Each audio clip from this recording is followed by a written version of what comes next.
So before anything, naligo muna ako para ma-freshen up. Syempre, I will not show it to you guys. Then, after I take a bath, nag-dry lang din ako ng hair. Pero di ko na nasama sa vlog kasi hahaba lang yung vlog, diba? So, after that, nandyan lang ako. And then, yan, nag-proceed na ako sa makeup para naman presentable ang ating face. So, today, ang ating agenda is pupunta tayo ng bank para mag-open ng bank account so that when we start working, wala na tayong problemahin. So, ayan, nakilay lang ako para naman makilay ang person na ito. And then, concealer para matakpan ng mga kailangan takpan. So, if y'all are wondering bakit nandito ako sa California is for vacation. Ayan, nag-hi pa nga yung cousin ko. So, after that, tinapos ko lang din yung makeup ko, nag-powder, nag-blush, and nag-lipstick. So, after that, ayan, tapos na. And yan lang yung sinuot ko para comfy, guys. And then, ayan, for today's breakfast is yogurt. Then after that, kumain lang din kami and nag-breakfast. And syempre nagtsikahan kasi di naman mawawala yan as a Filipino. And then yan, after namin kumain, syempre umalis na at naglakad yan sila. Char! Hindi maglalakad. And then ayan, sumakay na rin kami papunta sa pupuntahan namin. So if y'all are wondering, bago lang po kami dito sa US. And I'm doing this vlog para mapakita sa inyo yung journey ko dito sa America. So tignan nyo yung ginawa kong kapatid ko, guys. Diba, loko-loko siya. Nag-seatbelt pa naman ng marami dahil hindi daw tiwala sa driving skills ng pinsan ko. So yan, malapit na rin kami sa pupuntahan namin, guys. And then after that, ayan, nakarating na rin kami kasi malapit lang naman siya sa bahay.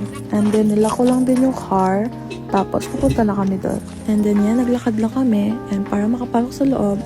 And if you are wondering, sa Wells Fargo kami nag-open ng account, guys. So yan, waiting lang, tawagin ng mag-a-assist. So after that, ayan, tinawag na rin kami and inasikaso ko na rin yung mga kailangan para makapag-open na ng bank account. So yan, na-explain na sa amin ni Kuya yung mga gagawin. And voila, naka-open na tayo ng bank account, guys. Meron na tayong bank account. So after that, uuwi lang din kami kasi lagi na tayo nasa labas. Ano, mga gala kayo? And yan, nakapasok na tayo ng sasakyan.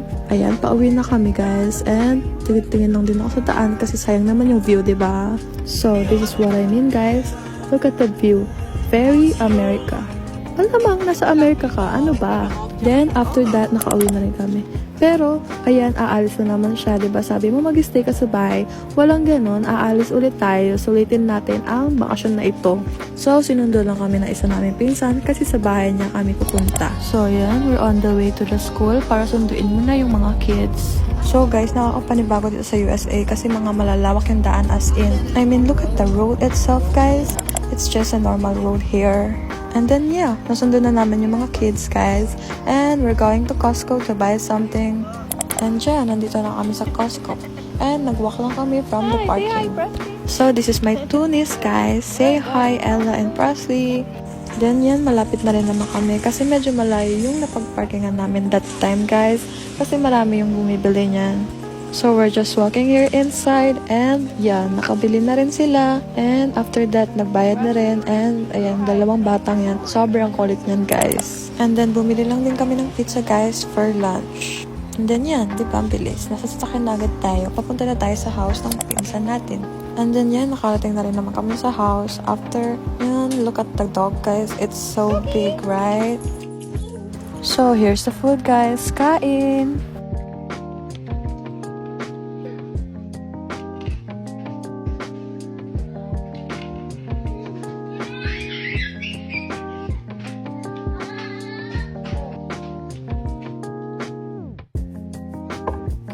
Then, after I ate, ayan, nag-watch lang din kami.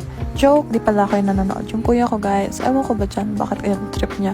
So, yan, guys, totoo na nanonood ako niyan with matching daldal and pineapple juice.